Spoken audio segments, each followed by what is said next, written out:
नमस्कार दोस्तों, आज की न्यूज में आपका स्वागत है। दोस्तों, ऐसा लगता है कि भारत ने अब पूरी दुनिया के कच्चे तेल के स्रोतों पर अपना ध्यान लगाना शुरू कर दिया है।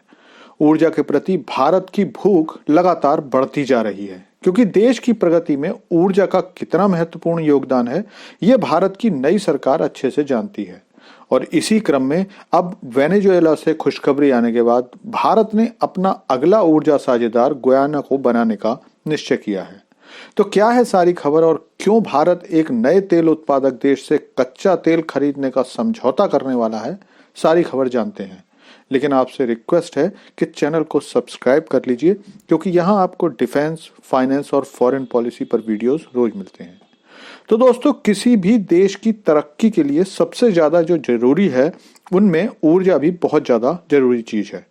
क्योंकि अगर पेट्रोल, डीजल, बिजली जैसी ऊर्जा नहीं होंगी तो सफलता मिलना लगभग नामुमकिन है। लेकिन अब से कुछ समय पहले तक ये जो तेल उत्पादक देश हैं, ये भारत के साथ अपनी मनमानी चलाते थे। हालांकि मनमानी ये अब भी करते हैं, लेकिन इनकी मनमानी अब भारत के सामने नहीं चलती है, क्योंकि भारत तेल के लिए अब केवल खाड़ी देशों पर निर्भर नहीं रहा है, बल्कि भारत ने अब समझ लिया है कि किसी एक देश या एक समूह के भरोसे रहकर हम केवल अपना शोषण ही करा सकते हैं, व्यापार नहीं कर सकते।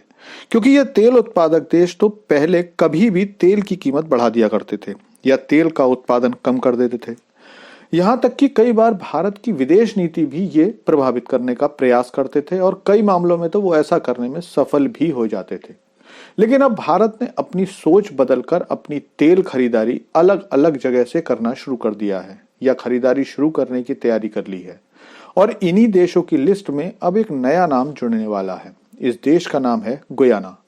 पहले मैं आपको गुयाना की लोकेशन दिखाता हूँ। गुयाना दक्षिण अमेरिका का एक छोटा सा देश है, लेकिन हाल के दिनों में गुयाना ने तेल और गैस के क्षेत्र में महत्वपूर्ण स्थान हासिल कर लिया है और गुयाना दुनिया का सबसे नया तेल उत्पादक देश बन गया है। और आप सुनकर आश्चर्य करोगे कि गुयाना में जो 11.2 बिलियन बैरल ऑयल के भंडार मिले हैं, वो दुनिया की कुल तेल और गैस खोजों का 18% है, जबकि खोजे गए तेल का 32% के बराबर है।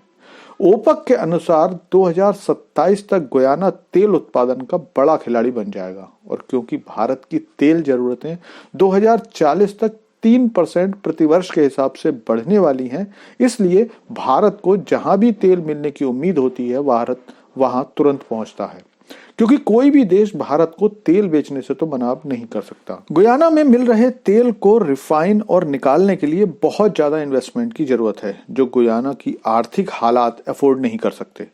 इसीलिए गुयाना सरकार ने भारत को इसके लिए आमंत्रित किया है। आज जिसके बाद कल केंद्रीय मंत्रिमंडल ने इस समझौते पर हामी भी भर दी है।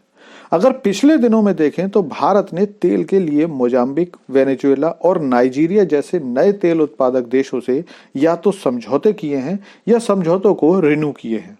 भारत ने गुयाना से जो समझौता किया है, ये अगले 5 सालों के लिए किया है और इसके बाद अगर किसी को कोई दिक्कत नहीं होगी तो समझौता खुद ब खुद आगे रिन्यू हो जाएगा।